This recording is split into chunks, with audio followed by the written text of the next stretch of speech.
Going back in time. It's a flashback.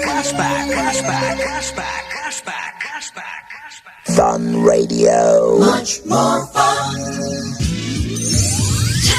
Turn on. It's on. The Fun Radio Weekend. Best music, that station. Best music, that station. Best music, that station. Best music, that station. Fun Radio. Feel the music. Feel the music. Feel the music. The best in music. Fun Radio. You're better off When the music's on. radio with a happy difference. Turn on. All hit music. Our song is your song.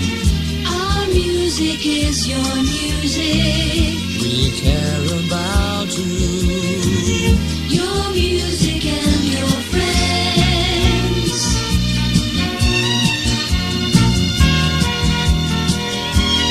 Music soft and low, just for you. We got the best in music, just for you. Turn on the music, your kind of radio.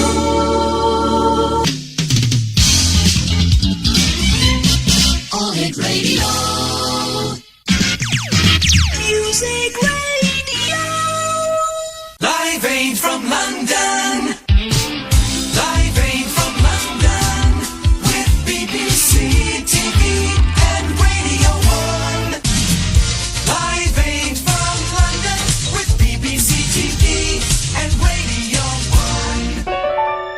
1. Send a request, we can play on the air. From Cardiff, Belfast to Glasgow Square. Ask for a song that's the best song of all, and we'll play it just for you.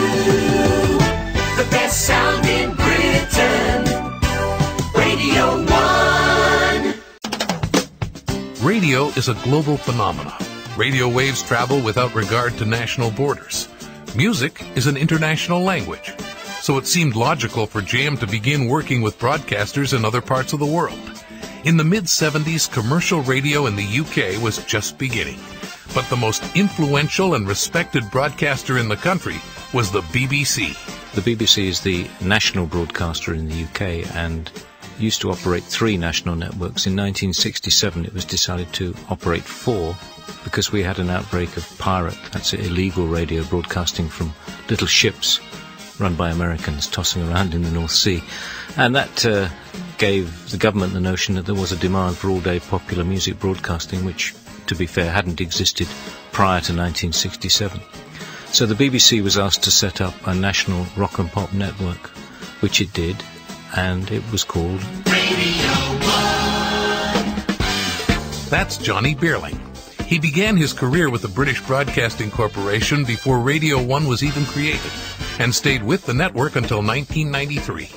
For the last 8 of those years, he was the controller, the man in charge of Radio 1. I used to have a strange, long, narrow office on the 4th floor of a building called Egton House, which to this day still houses Radio 1. And little John Wolford came in, and I suppose, to be honest, I was going through the motions of being polite, visiting American and all that. And the enthusiasm didn't really start to come through until I listened to the tape on which I heard some recent jingles that Jam had done for WABC, and I'd always been a big fan of this station. And these were really terrific. They were as good as anything that Pam's had done, if not better. And as a result of that, we, having had this conversation in round about Christmas time in 1975, we made the first package early in 1976. It's National Radio 1. 275-285 Radio 1. Radio 1. Across the nation tonight, it's music on Radio 1.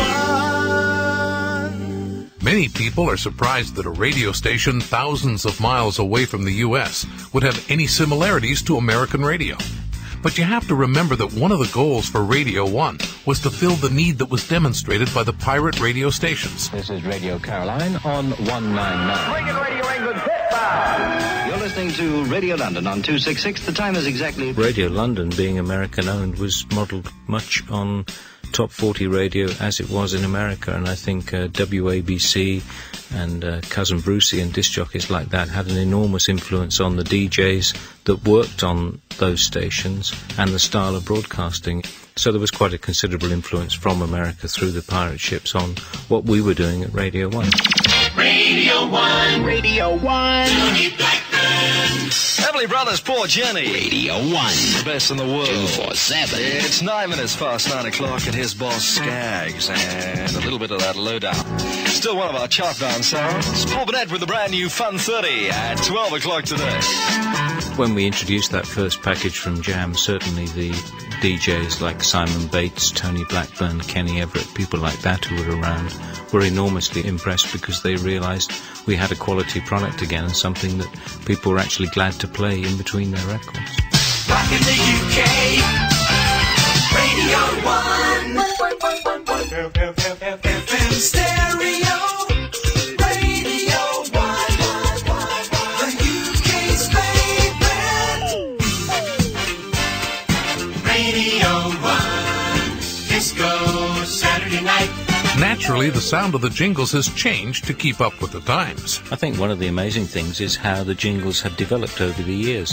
One of the reasons why British music is so big is that Radio 1 has taken chances and has promoted up-and-coming new bands.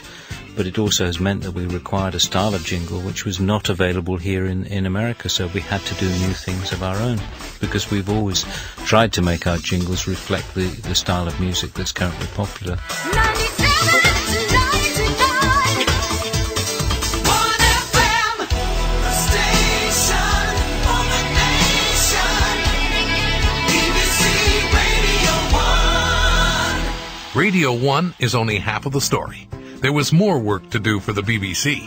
I should explain that in addition to Radio 1 being the rock and pop service, Radio 2 is the MOR service of the BBC, and my opposite number was a man called Derek Mills.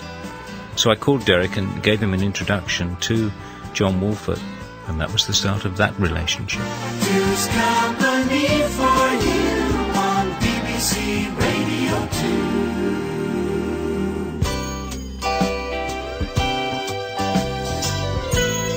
Easy listening through the day on Stereo Radio 2. With the addition of the BBC to the client list in 1976, Jam now had its jingles on the largest music stations in North America and Europe. All this and Radio 2.